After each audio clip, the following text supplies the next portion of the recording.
Nifty 50 के 18 तारीख का 5 मिनट टाइम फ्रेम का चार्ट है, जहां मॉर्निंग में कंसोलिडेशन करने के बाद मार्केट हायर लेवल से रिजेक्शन लेकर नीचे चला जाता है। अब इस चार्ट में आपके पास यहां शॉर्ट ट्रेड में और इस लेवल पर लॉन्ग ट्रेड में एंट्री करने का मौका था, लेकिन आप में से बहुत से ट्रेडर्स ने इसे मिस किया होगा। चलिए मान लेते हैं यहां इस रिवर्सल ट्रेड को पकड़ना मुश्किल था, लेकिन आप यहां शॉर्ट ट्रेड में तो एंट्री जरूर बना सकते थे, और ये थोड़ा आसान भी था क्योंकि यहां चार्ट आपको खुद से ट्रेड एंट्री करने के सिग्नल दे रहा था। बस आपको उन सिग्नल को पहचानने की जरूरत थी, लेकिन आप इन सिग्नल्स को पहचानने में फेल हो गए। इसलिए आज के वीडियो में हम चार्ट पर इन्हीं ट्रेड एंट्री सिग्नल को आइडेंटिफाई करके कैसे ट्रेड एंट्री करनी है, इसे सीखने के लिए लाइव चार्ट एग्जाम्पल्स को देखेंगे। देखिए, यहां दिन की शुरुआत में मार्केट चार्ट पर इस तरह से इक्वल लो बनाकर सपोर्ट एरिया क्रिएट करने की कोशिश करता है। साथ ही हायर लेवल पर एक छोटी सी ट्रेंड लाइन भी यहां बनी है। इसका मतलब यहां रिटेल ट्रेडर्स इन दोनों लेवल्स के ब्रेकआउट होने का इंतजार कर रहे हैं ताकि वो ब्रेकआउट की दिशा में ट्रेड एंट्री कर सके। यानी कि यहां दोनों तरफ point of interest level chart पर बन गए हैं, जिस कारण से चार्ट पर यहां बाकी जगहों के मुकाबले बड़ी संख्या में लिक्विडिटी जनरेट हो चुकी है। अब आप सोच रहे होंगे कि ये पॉइंट ऑफ इंटरेस्ट क्या होता है। देखिए, पॉइंट ऑफ इंटरेस्ट चार्ट पर बने वो लेवल्स या फिर एरियाज होते हैं जहां बाकी जगहों के मुकाबले रिटेल ट्रेडर्स हायर वॉल्यूम में अपने ऑर्डर्स लगाते हैं, यानी कि वो इन लेवल्स पर ट्रेड में एंट्री करने में बाकी जगहों के मुकाबले ज्यादा इंटरेस्टेड है। अब क्योंकि उनका फोकस इन लेवल्स के आसपास एकत्रित होता है, इसलिए इन लेवल्स को ट्रेडिंग की भाषा में पॉइंट ऑफ इंटरेस्ट कहा जाता है। ये लेवल्स आपको चार्ट पर कई जगहों पर दिखाई देंगे, जैसे कि यहाँ ट्रेंड लाइन के नीचे और ऊपर इक्वल हाइज एंड लो के पास, सपोर्ट एंड रेसिस्टेंस लेवल पर, और इस जैसे बहुत से चार्ट पैटर्न के आसपास ये एरियाज बनते हैं जहां एक retail buyer and seller chart को देखकर ट्रेड एंट्री करने का मन बनाता है, यानी कि उनका इंटरेस्ट वहां ट्रेड एंट्री करने का होता है। इसलिए इन एरियाज पर बहुत बड़ी संख्या में रिटेल ट्रेडर्स मिलकर ट्रेड एंट्रीज करने के कारण यहां हाई वॉल्यूम जनरेट हो जाता है। अब अगर आप स्मार्ट मनी कॉन्सेप्ट के बारे में जानते हैं तो आपको पता होगा कि जो इंस्टीट्यूशनल सेलर होते हैं उन्हें अपनी ट्रेड एंट्रीज बनाने के लिए चार्ट पर रिटेल ट्रेडर्स का हाई वॉल्यूम होना बहुत जरूरी है, तभी वो अपनी ऑर्डर्स को एग्जीक्यूट कर सकेंगे। इसी कारण से आपको इन एरियाज में हाई वॉलेटिलिटी दिखती है। पॉइंट ऑफ इंटरेस्ट को समझने के बाद चलिए अब हमारे चार्ट पर वापस लौटते हैं। अब यहाँ चार्ट पर हायर और लोअर लेवल पर पॉइंट ऑफ इंटरेस्ट एरिया बना होने के कारण इस एरिया में लिक्विडिटी बड़ी संख्या में मौजूद है। अब अगर यहाँ से मार्केट को ऊपर जाना है तो सबसे पहले नीचे की लिक्विडिटी को स्वीप करके यहाँ से रिटेल बायर्स को मार्केट से बाहर निकालना होगा, और वैसे ही अगर मार्केट को यहाँ से नीचे जाना है तो यहाँ हायर लेवल्स पर जो रिटेल ट्रेडर्स शॉर्ट सेल करने के इंतजार में है उन्हें यहाँ से बाहर निकालना होगा। कुछ देर बाद प्राइस नीचे से सपोर्ट लेकर धीरे धीरे ऊपर बढ़ते हुए अपने पिछले हाई को और इस ट्रेंड लाइन को ब्रेक कर देती है। अब क्योंकि मार्केट ने यहाँ इस सपोर्ट एरिया को रिस्पेक्ट किया है और इस ट्रेंड लाइन को भी ब्रेक किया है, इसलिए बहुत से रिटेल ट्रेडर इसे एक बुलिश मूव मानते हुए यहाँ ब्रेकआउट पर कैंडल क्लोजिंग का वेट करे बगैर सीधा लॉन्ग ट्रेड में एंट्री बनाते हैं, जिससे यहाँ लोअर लेवल पर उनके स्टॉप लॉस लग जाते हैं। अब चार्ट पर यहाँ और यहाँ बायर्स के स्टॉप लॉस है तो यहाँ रिटेल सेलर के स्टॉप लॉस है, जिससे यहाँ लिक्विडिटी क्रिएट हो चुकी है। अब कुछ ही देर बाद प्राइस फिर से नीचे आते हुए यहाँ लॉन्ग अपर विक बनाकर रिजेक्शन कैंडल चार्ट पर बनाती है। इसका मतलब यहाँ ये ब्रेकआउट पूरी तरह से फेल हो चुका है। अब मार्केट ने यहाँ हायर लेवल्स पर जो लिक्विडिटी थी उसे इस इंड्यूसमेंट कैंडल यानी कि ब्रेकआउट कैंडल के जरिए स्वीप कर दिया है। इसका मतलब यहाँ शॉर्ट सेलिंग कर रहे रिटेल सेलर के स्टॉप लॉस मार्केट ने पूरी तरह समाप्त कर दिए हैं, जिससे यहाँ की लिक्विडिटी स्वीप हो गई है। यानी कि अब चार्ट पर सिर्फ नीचे की एरिया में रिटेल बायर्स के स्टॉप लॉस मौजूद है, जो कि सेल साइड स्टॉप लॉस है। आप जब भी किसी चार्ट को पढ़ते हैं तो आपको चार्ट पर सेल साइड और बाय साइड के स्टॉप लॉस दिखते हैं। जब एक रिटेल सेलर शॉर्ट सेल करता है, यानी कि किसी ऑप्शन या फिर स्टॉक को वो हायर लेवल पर बढ़ी हुई कीमतों पर बेचता है और मार्केट नीचे जाने के बाद कम हुई कीमतों पर उसे वापस से खरीदता है, तब उसे प्रॉफिट होता है। यानी कि अगर उसने बेचा है तो उसे वापस खरीदना होगा। मार्केट नीचे गया तो प्रॉफिट, लेकिन अगर मार्केट ऊपर गया तो उसने जिस कीमत पर सेल किया था उसे उससे ज्यादा कीमत देकर वापस खरीदना पड़ेगा, जिससे उसे लॉस होगा। अब ये लॉस कंट्रोल में रखने के लिए उसे हायर लेवल्स पर स्टॉप लॉस लगाना पड़ेगा, यानी कि उसने यहाँ कम कीमतों में बेचा है और अगर मार्केट उसके अगेंस्ट जाएगा तो अपना नुकसान कम करने के लिए उसे हायर लेवल्स पर इसे वापस खरीदना होगा। इसलिए शॉर्ट सेलर के स्टॉप लॉस एक बाइंग ऑर्डर के रूप में काम करते हैं।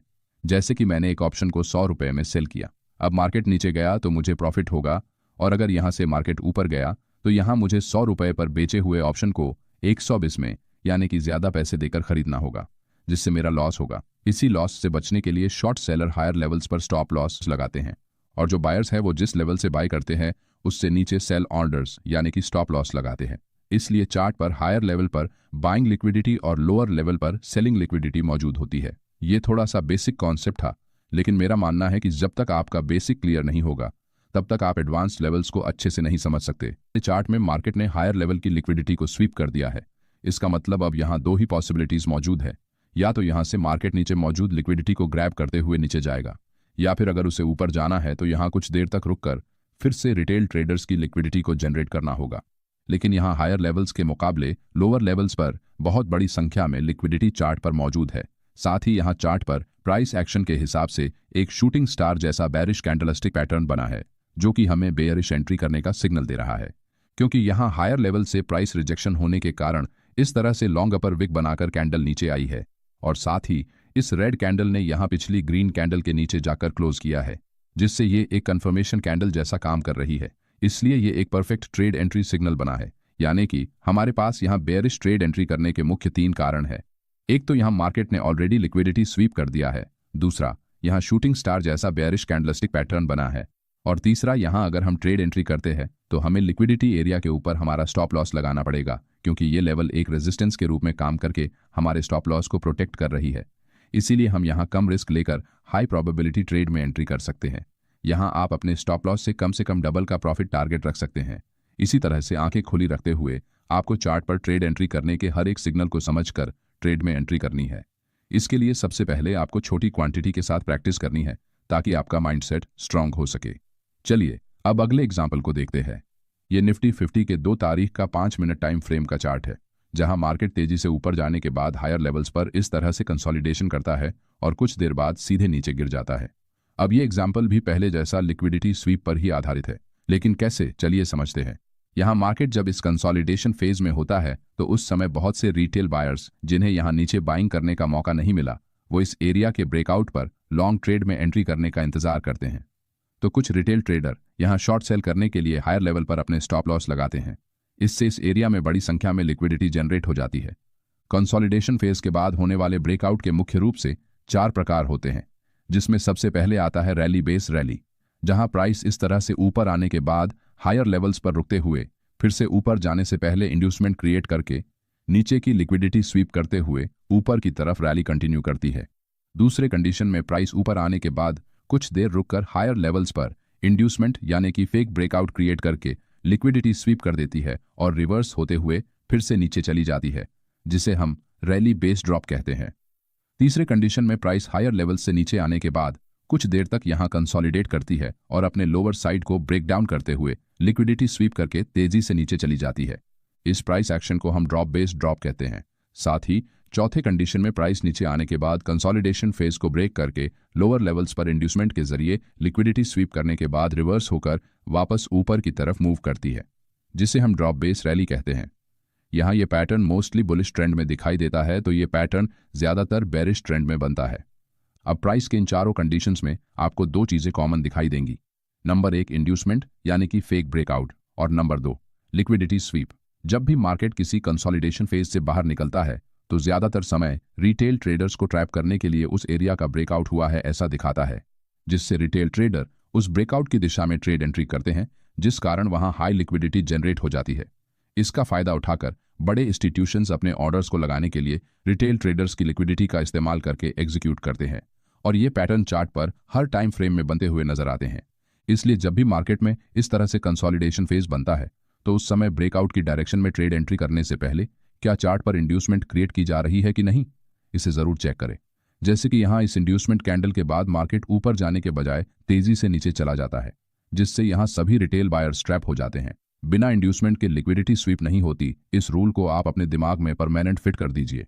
जैसे कि निफ्टी 50 के 8 तारीख के 5 मिनट टाइम फ्रेम के इस चार्ट में प्राइस ऊपर जाने के बाद हायर लेवल्स पर कंसोलिडेट करती है और फिर से एक स्ट्रांग बुलिश कैंडल से अपने प्रीवियस स्विंग हाई को ब्रेक कर देती है, जिसे देखकर मार्केट फिर से अपना बुलिश ट्रेंड कंटिन्यू करेगा।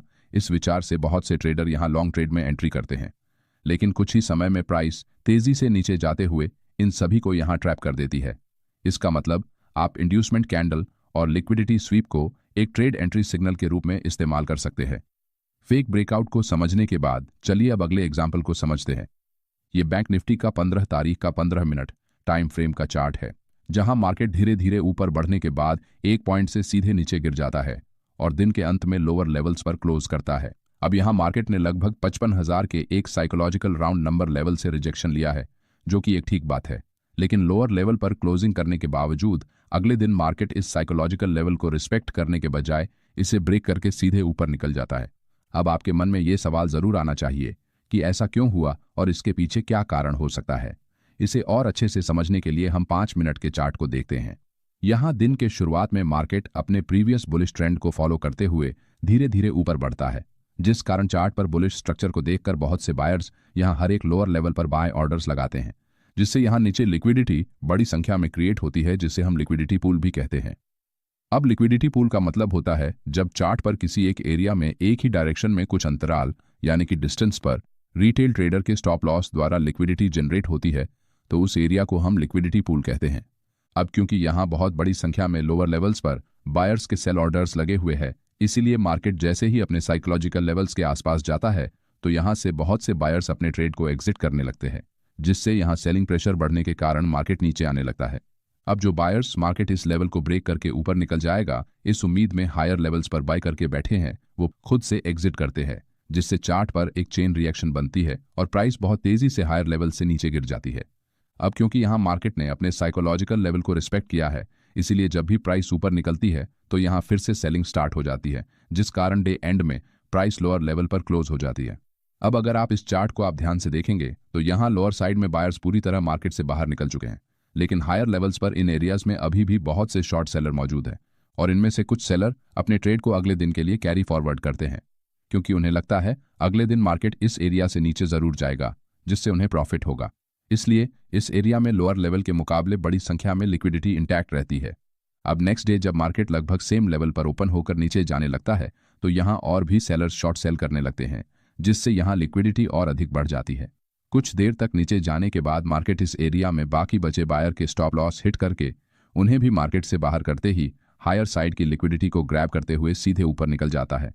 इसी तरह का same situation state bank of India के 18 और 19 तारीख के 5 मिनट के चार्ट पर आपको देखने को मिलता है, जहां मार्केट हायर लेवल से नीचे गिरते हुए यहां शॉर्ट सेलर्स की लिक्विडिटी जनरेट करता है और 19 तारीख को मार्केट खुलते ही प्राइस नीचे जाकर बायर्स को मार्केट से बाहर निकालने के बाद तेजी से रिवर्स होते हुए ऊपर चली जाती है, जिससे यहां शॉर्ट कवरिंग शुरू होने से चेन रिएक्शन बनता है।